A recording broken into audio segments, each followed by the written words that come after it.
YouTube channel English literature with माही।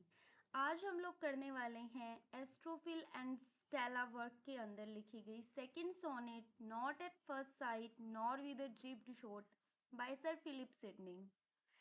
मैंने last video के अंदर आपको बताया था कि एस्ट्रोफिल और स्टेला जो है, एस्ट्रोफिल का मतलब है स्टार लवर एंड स्टेला का मतलब है स्टार। यहाँ पे स्टार यानी कि स्टेला जो रेफर किया गया है वो सर फिलिप सिडनी की बिलवर्ड पेनेलोप के लिए यूज़ किया गया है, और एस्ट्रोफिल यहाँ पे खुद सर फिलिप सिडनी है। और यहाँ पे वो ये कन्वे करते हैं, ये बताते हैं कि किस तरीके से उन्हें एक ही नज़र में स्टेला से प्यार नहीं हुआ था, बल्कि थोड़ा सा टाइम लगा था। जब उनकी प्रशंसा उन्होंने सुनी, जब उनकी क्वालिटीज़ के बारे में पता लगा, तब उन्हें प्यार हुआ था। पहली बार में ही, पहली नज़र का प्यार नहीं था। तो स्टार्ट करते हैं आज के सोनेट को। Note eight first site NOR with dripped shot. ना ही ये पहली नज़र का प्यार था, नोर विद ड्रिप्ड शॉट का मतलब है यहाँ पे ना ही जो प्यार का देवता है उसने मुझे कोई तीर मारा है। यहाँ पे क्यूपिड की बात की जाती है, that is the God of love. ना ही जो क्यूपिड ने मुझे प्यार का तीर मारा है, ना ही एकदम से मतलब तीर मारा और मुझे प्यार हो गया। आपने देखा होगा दिल के अंदर ऐसे तीर लगते हैं ना, ठीक उसी प्रकार से ना ही किसी क्यूपिड ने मुझे तीर मारा है, ना ही मुझे पहली नज़र में प्यार हुआ है। Love gave the wound which while I breathe with bleed. यहाँ पे जो पोएट है वो कहता है कि लव गेव द वुंड, यानी कि जो क्यूपिड ने मुझे तीर मारा है उससे मुझे ऐसा घाव मिल गया है जिससे धीरे धीरे प्यार मेरे अंदर पनप रहा है, और जब भी मैं सांस ले रहा हूँ और वो घाव ताज़ा होता जा रहा है, यानी कि खून बह रहा है वहाँ से। जब भी मैं सांस लेता हूँ, और शायद मैं जब तक सांस लेता रहूँगा ये घाव नहीं भरेगा, ये घाव ऐसा का ऐसा ही रहेगा। बट नोन वर्थ, लेकिन जब मैंने जाना, नोन वर्थ का मतलब है यहाँ पे, वर्थ का मतलब है किसी की कीमत को पहचानना। Did in mine of time proceed, जैसे जैसे टाइम गुजरा तो मैंने स्टेला की जो वर्थ है, जो उसकी अहमियत है उसको मैंने पहचाना, उसकी जो ट्रू वैल्यूज़ हैं, उसकी जो गुडनेस है उसको मैंने पहचाना है। Till by degrees it had full conquest got, और टिल बाय डिग्रीज और धीरे धीरे, लिटिल बाय लिटिल उसके प्यार ने मुझे बिल्कुल जीत लिया है। जो मैं उससे प्यार करता था, जो उसकी क्वालिटीज़ हैं, जो उसकी गुडनेस है, उसने मुझे बिल्कुल जीत लिया है पूरी तरीके से। ठीक है, यहाँ पे इस लाइन के अंदर जो है टिल बाय डिग्रीज का मतलब है धीरे धीरे, मतलब स्टेप बाय स्टेप, एक तरीके से ग्रेजुअली, नॉट इंस्टेंटली, यानी कि मुझे इंस्टेंटली प्यार नहीं हुआ है, धीरे धीरे ग्रेजुअली प्यार हुआ है, और ग्रेजुअली स्टेला ने मुझे जीत लिया है। तो इस फर्स्ट पैराग्राफ के अंदर ये बोला गया है, ना ही मुझे पहली नज़र में प्यार हुआ था, और ना ही मुझे प्यार के किसी देवता का तीर लगा तब मुझे अचानक से प्यार हुआ, बल्कि वो जो तीर मुझे लगा वो धीरे धीरे उसने मेरे अंदर प्यार को जगाया। धीरे धीरे जैसे जैसे टाइम बीतता गया मुझे स्टेला की कीमत का पता लगा, उसकी वैल्यूज़ का पता लगा, उसकी गुडनेस का पता लगा, और धीरे धीरे उसके प्यार ने मुझे जीत लिया है, पूरी तरीके से मेरे ऊपर विक्ट्री पा ली है। आई सो एंड लाइक्ड, मैंने देखा और सिर्फ पसंद किया। I liked but loved note, मतलब मैंने उसे देखा, पसंद किया, लेकिन प्यार नहीं किया। I loved but straight did not what love decreed, मैंने प्यार तो किया but straight did not what love decreed, लेकिन मतलब मैं पूरा ही स्टेला की तरफ पहली बार में ये नहीं हो गया कि भाई हाँ मैंने खुद को समर्पित कर दिया हो। मेरा जो प्यार है ना वो धीरे धीरे करके स्टेला ने मुझे एडमायर किया है, यानी कि स्टेला की ब्यूटी ने मुझे एडमायर किया है धीरे धीरे। इमीडिएटली मैं लव के पीछे पीछे नहीं भागा हूँ। यहाँ पे लव डिक्रीड का मतलब है, मतलब मैंने अपने प्यार को कम करने की, यानी कि अपनी फीलिंग्स को कंट्रोल करने की कोशिश करी है।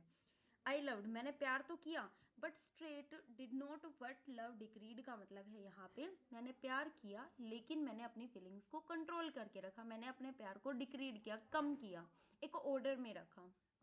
Eight length to love decreed, और जितना मैंने अपने प्यार को कम करने की कोशिश की है, आई फोर्स्ड एग्रीड, और उतना ही मुझे ज़्यादा उससे प्यार होता गया है, और फोर्सफुली मैं ये एग्रीड, ये मान गया। एट द एंड मैं इस बात को डिनाई नहीं कर सकता, मैं इस बात के लिए एग्रीड हो गया that I love her.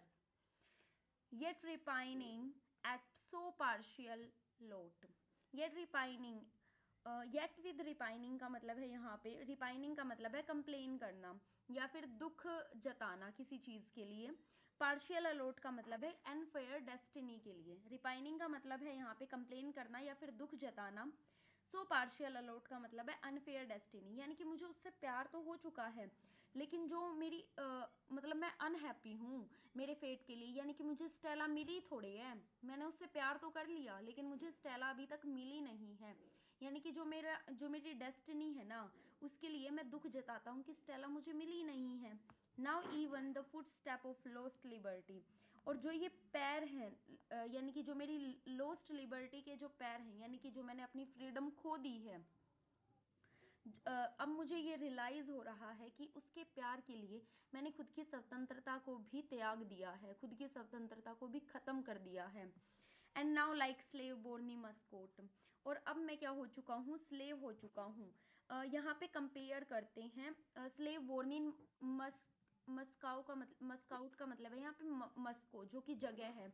Moscow is the capital of Russia, Russia की कैपिटल है। और वहाँ पे मस्कविट रशियन जो होते वो एंस्लेव्ड ही पैदा होते थे। ठीक उसी तरीके से वहाँ पे उनके लिए कंपेयर किया है, मस्कविट यानी कि जो रशियन स्लेव थे उनके साथ कंपेयर किया है। Now like slave born Moscow, यानी कि मस्को में जो स्लेव बोर्न होते थे यानी कि बोर्न जन्म से ही वो एंस्लेव्ड रहते थे, ठीक उसी तरीके से मैं भी स्टेला का क्या हो चुका हूँ, गुलाम हो चुका हूँ।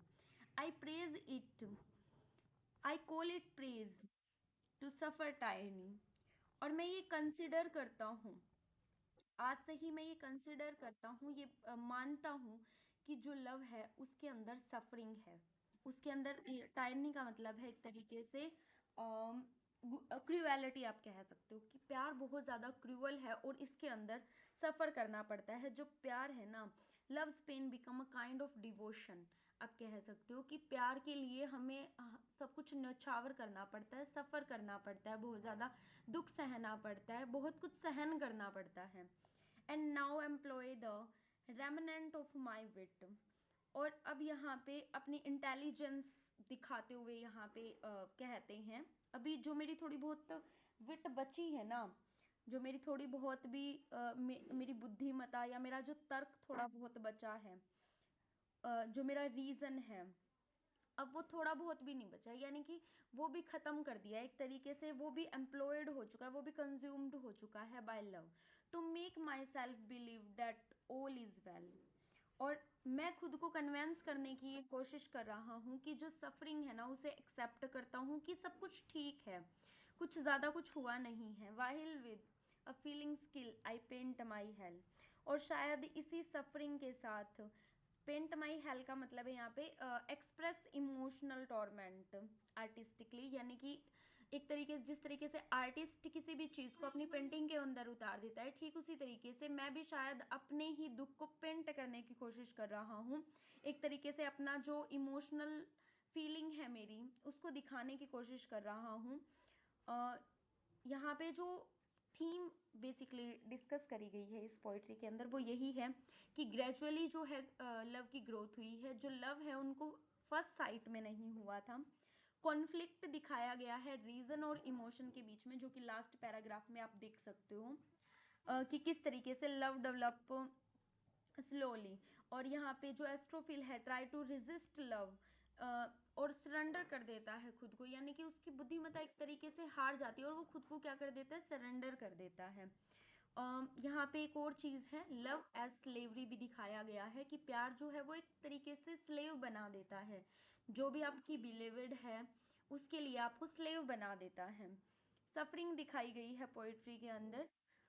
यहाँ पे जो स्टेला है उसके प्यार के लिए बताया गया है कि सडनली मुझे प्यार नहीं हुआ था, but it grew slowly after he recognise his qualities. जब कहने का मतलब ये है कि शक्ल से प्यार नहीं हुआ था, उसके फेस से प्यार नहीं हुआ था, बल्कि धीरे धीरे जब उसके बारे में पता लगा, उसकी क्वालिटीज़ के बारे में पता लगा, तब धीरे धीरे एस्ट्रोफिल को उनसे प्यार हुआ, यानी कि फिलिप सिडनी को पेनेलोप से प्यार हुआ। आई होप ये पोइट्री आपको बहुत अच्छे से समझ में आई होगी। अगर कोई डाउट हो तो आप कमेंट कर सकते हो, and please subscribe my channel. Thank you so much.